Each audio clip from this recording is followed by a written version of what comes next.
اسی خطبے میں حج کے بارے میں فرمایا، اللہ تعالیٰ نے اپنے گھر کا حج فرض کیا ہے، اس گھر کو لوگوں کے لیے قبلہ مقرر فرمایا ہے، جہاں لوگ ایسے آتے ہیں جیسے پیاسے جانور پانی کی طرف آتے ہیں اور جیسے کبوتریاں اپنے گھونسلوں کی طرف لوٹتی ہیں۔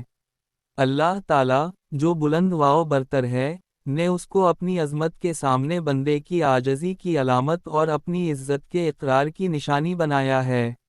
اللہ تعالیٰ نے اپنی مخلوق میں سے ایک ایسی جماعت کو چون لیا جو اس کی آواز کو سنتی اور اس پر لبیک کہتی ہے، اور اس کے کلام کی تصدیق کرتی ہے۔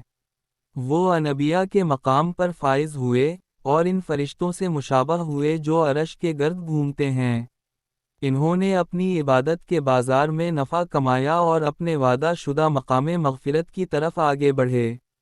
اللہ تعالیٰ نے اس گھر کو اسلام کی علامت اور پناہ مانگنے والوں کے لیے جائے امن بنایا ہے، اس کا حج فرض کیا ہے اور اس کی عبادت کا حق لازم قرار دیا ہے، اور اس تک کا سفر واجب فرمایا ہے۔